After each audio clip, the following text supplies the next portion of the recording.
How would you say you looked at this flaw in the past? Like, how would it affect you?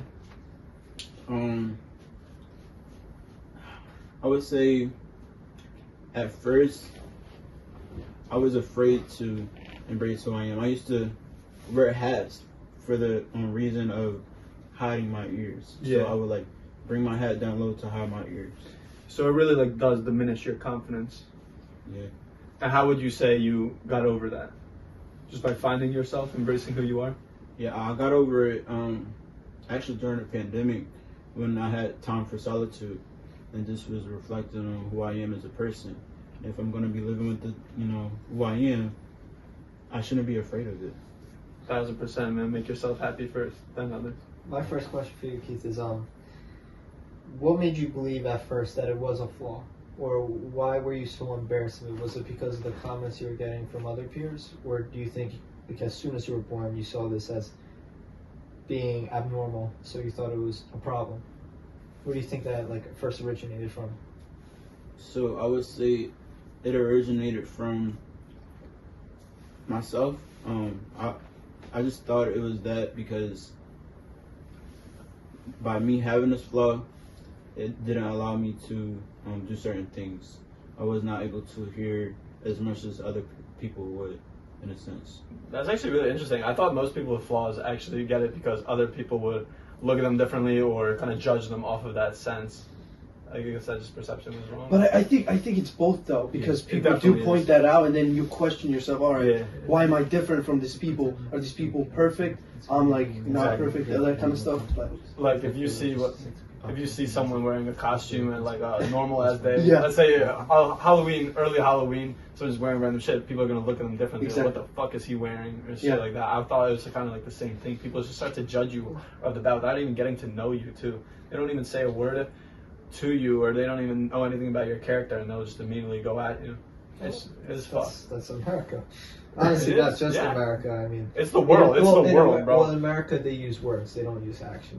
In other places, they bully with their fists. I'm assuming that's Georgian, not making comments. Not just Georgian, Not just Georgian, yeah. absolutely. He put his hands up like this. He goes, yeah, I was like, that's me. In America, I feel like it's more of just now it's Verbal, really yeah. verbal. No, of course there's going to be fist fights, of course, everywhere. But Everyone has something to say about someone else, but they yeah. never like sit down and talk to themselves. You know what I mean?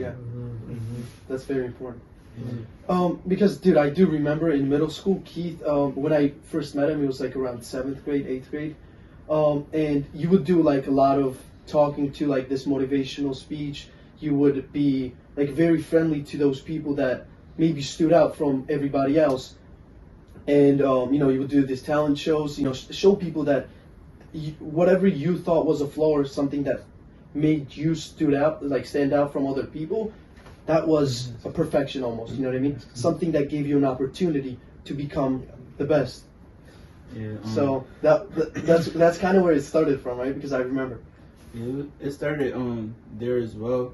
So back to you were saying where it originated from. Like it did start from me, but from other people, of course, when they would make comments and stuff. Yeah. And the people that I was around, it kind of just like worsened. Yeah. It just made it worse. So Exactly. Made you kinda question even more. They reinforce your negative thoughts. right, it's Yeah, like that's a good way to put it. yeah. It's kind of like I know a lot of people like to say like, oh, I don't care what people think, but at the end of the day, like we really do care what people think, and especially when we're young too. Like that's when we're so vulnerable and we're almost like weak because we're not as strong because we're still young, we're still learning.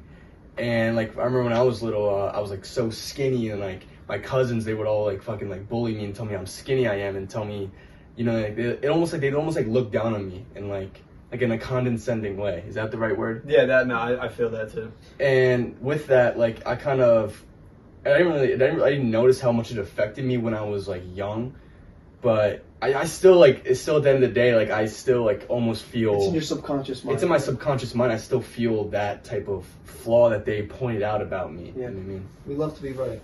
So when we point out our own flaws, we love when others, like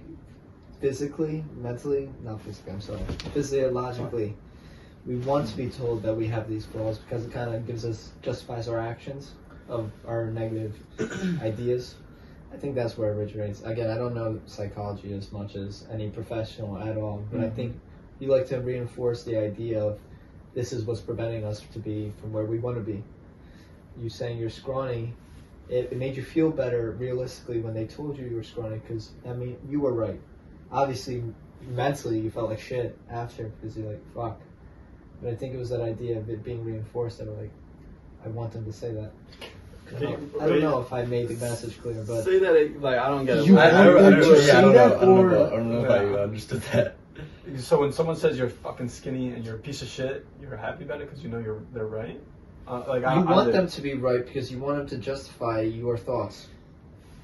so I you don't want anyone to be right by myself. Yeah, but the thing is, like, what I'm the thing is, selfish like, my as fuck. situation is like I didn't like look at myself. I was just a normal kid. I was just trying to have fun. You know what I mean? But then they're pointing out these things that it's like it's so like negative, and they're trying to. It's almost like, yeah, like I said, like looking down at me. It's like I didn't even notice it about myself, and they brought that out of me. They brought that. Okay, skinny is bad. Never mind. I was- It's okay, you just thought you were misinterpreted skinny. it. I thought you thought you were skinny. You were happy.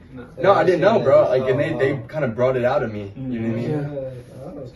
and it happens a lot in middle school and stuff, like bullying and kids looking down to other kids, especially like this group of friends that always go around and bully other people. But Yeah, no. I think what he said was kind of like made sense. What I thought you meant was sometimes we give them the right to make us believe that whatever they're saying is right. You understand what I mean? Yeah. I can see So that. sometimes Yeah, you don't yeah, have I to. agree, You don't yeah. have to let them do that. We have When a they tell us genius- you're we have a skinny, you genius believe in it so the room. strong. Understood. You just want Yeah. someone to say that you're right, you dumbass. You're right, Josh.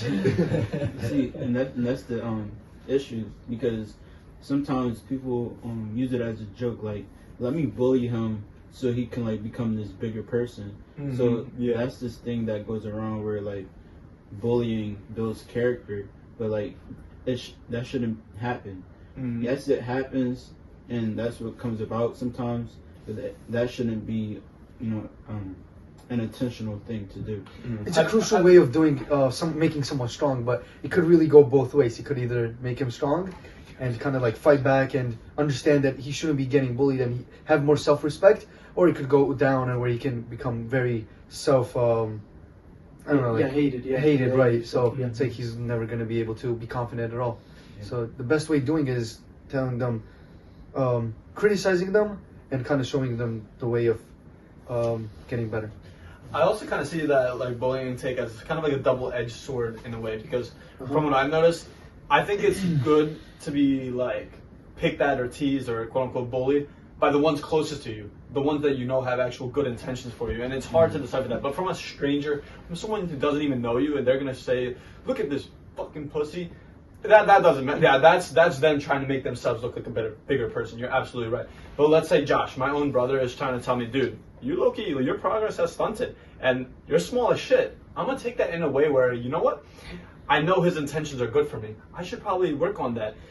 Like, I see the side of like where when people do say bullying works, it has to be from the right person, and obviously not too strong. Like if your parents are really like known to be strict and they're just gonna start bashing you, then that's like a different story. But from close friends that you can know that you can joke around with, that you know have, like I said, good intentions for you, I kind of see it in a good way actually.